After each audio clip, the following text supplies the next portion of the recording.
नमस्कार मित्रों, आज मैं आपके समक्ष उपस्थित हूँ एक पुस्तक समीक्षा लेकर। और जैसा कि हम जानते ही हैं कि पौराणिक कथाएं भारत में एक विशाल रूप में लिखी गई हैं और पौराणिक कथाओं की एक अपनी सुदीर्घ परंपरा भारतीय साहित्य में है।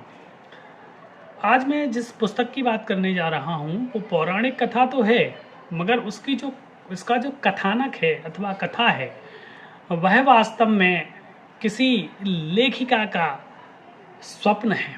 और स्वप्न से पौराणिक कथा कैसे प्रस्फुटित होती है, कितना विस्तार लेती है, और एक अनोखे स्वप्न के द्वारा इस कथा को कहा गया है इस पुस्तक में। हाँ, मैं बात कर रहा हूँ पाताल लोक की सीता की। पाताल लोक की सीता, जो कि सुप्रसिद्ध लेखिका श्रीमती लक्ष्मी वाजपेयी जी ने लिखी है, बहुत ही अद्भुत कृति है सीता जी के संदर्भ में। और इसका जो कथानक है वह राम और लवकुश के युद्ध के समय की कहानी है। और जब सीता जी पाताल लोक को जाती हैं, समाती हैं पाताल लोक में, वह कहानी है। राम ने कातर स्वर से कहा, सीता मत जाओ। फिर भी अपने स्त्रीत्व और स्त्री धर्म को निभाने के लिए सीता माँ उस पृथ्वी माँ के पंख में, गोद में बैठकर पाताल लोक को चली जाती है। अद्भुत कहानी है।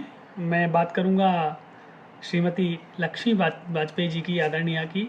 आप का अध्ययन बनारस हिंदू विश्वविद्यालय में हुआ है और यह जो पुस्तक है वो 2008 में पब्लिश हुई है।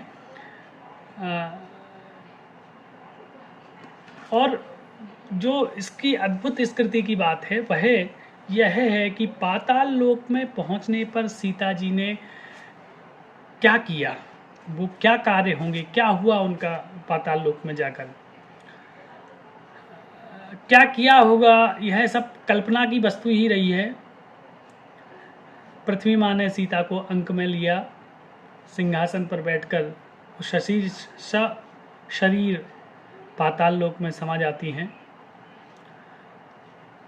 और किस प्रकार से उनका पाताल लोक में गमन होता है। यह जो पुस्तक है वो न केवल एक कथानक है अपितु हिंदी गद्य काव्य में एक अप्रतिम कृति है। चित्र काव्य कहें अथवा